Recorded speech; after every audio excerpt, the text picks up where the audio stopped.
I decided to make this video because I, like many people, am looking for better ways to spend my time outside of social media.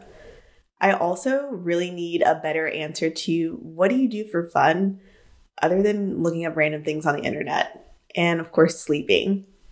I also made this video because when I went on YouTube and were looking up different hobbies that I could possibly partake in, none of them mentioned STEM, like at all. You should actually go look. You'll see none of them have STEM, hopefully except for this video. And for those who don't know, STEM is science, technology, engineering, and math. So again, when I was looking for hobbies, the only STEM activities that I found were maybe like playing chess or gaming, which I already do both of those, but nothing that hit anything on science like biology, physics, chemistry, or engineering outside of ways that you can make money from coding, etc. I feel like a lot of people don't realize that STEM isn't just for the classroom. You can actually have STEM as a hobby. So let's go over 5 reasons why I believe that you should have a STEM-related hobby. Reason number 1, unblocking limiting beliefs about your intelligence.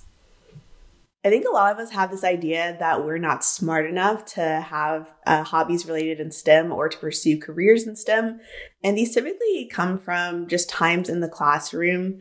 Maybe you were more into writing or reading, and it seemed that only people who were like super nerdy were into things like biology, physics, etc. Though I think having a hobby related in STEM can actually show you in a very chill way that doesn't have any pressure and no test that you may actually really like science. In addition, a lot of STEM related things are problem solving and something to where you can kind of get that dopamine boost of completing things or seeing the results at the end.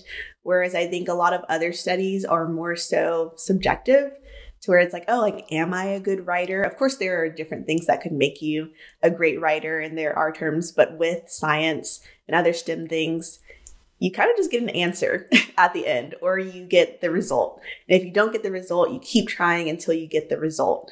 And I'm a person that really likes results. And especially with hobbies, especially if things aren't going well in my personal life, you can just turn to science or any other STEM related things and get the answer, or at least one of the answers. Also, just pursuing STEM as a hobby as opposed to a career could show you that you are more capable of things than you actually thought that you were.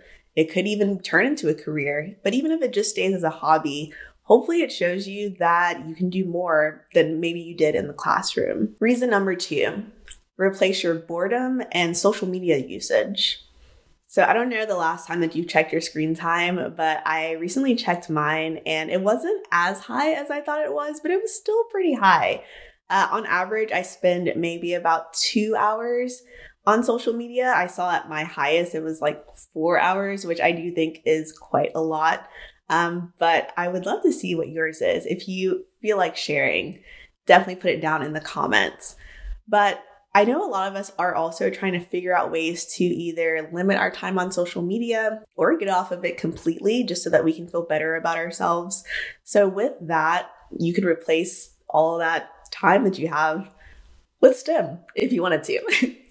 The reason I think that you should replace it with STEM is because typically you're doing experiments that take a lot of time.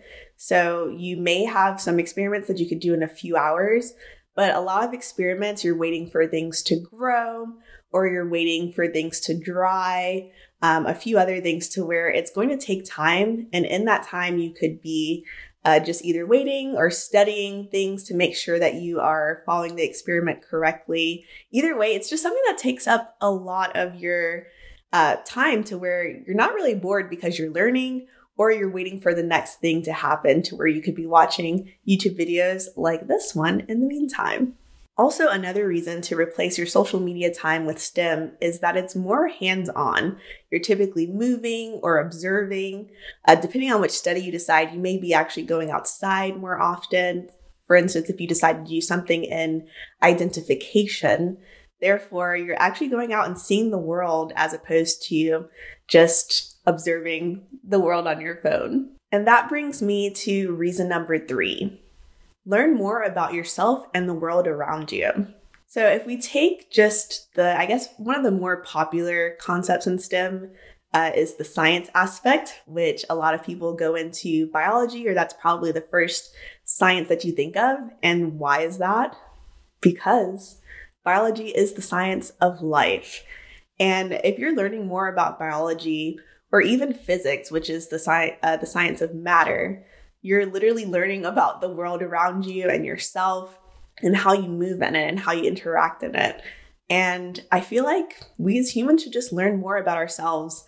A lot of people stay more in like the psychology or anthropology aspects of learning about ourselves. But if you really just think about just things that are on you, I think that could bring a whole nother level to just you understanding yourself and how you move around the world and things around you. All right, and reason number 4, enhance your problem-solving skills. So I touched on this earlier, but with experiments, you can get to, and most times, a right answer or a result that you're looking for, things like that. But the way to that can sometimes be frustrating, especially if you don't know how to either use the equipment or if there's issues with your experiment. So I think with this, it's going to take you time to kind of figure things out, especially if you decide to go through chemistry or any of the mathematics. These can be a bit frustrating, but it can also be super rewarding at the end. And this kind of develops that muscle for problem solving that I believe a lot of us should develop. And reason number 5, which is my favorite one, is you'll get a new community out of joining STEM and STEM-related hobbies. Engaging in STEM just opens the doors to communities that maybe you would have never experienced had you not learned anything within the STEM realm. For example, I have recently become a member of my local makerspace. So I'm with other people who are either learning things about science or doing more engineering. So 3D printing, robotics, soldering, welding even. I never thought that I would be into welding, but it's something that I'm super interested in. But this is something that I would have never thought of had I not decided to have more hobbies in STEM. So if you are feeling lonely or just wanting to find more people and maybe you're not wanting to go into athletics or other things, there is a thriving community of really smart and really curious people in STEM. So hopefully I've convinced you to at least consider having some hobbies in science, technology, engineering, and mathematics. And if you're ready to get started, make sure to watch some of my other videos about a few STEM-related hobbies I think that you should try based on some of your other interests and your personality. Also, I really want more people from all backgrounds and walks of life to start enjoying STEM more. So if you did enjoy this video or find any value from it, I would love if you would subscribe, like, and leave a comment down just to let us know what kind of STEM hobbies you're considering. Also, feel free to share this with somebody that you know. Thanks for watching, and I'll see you next time.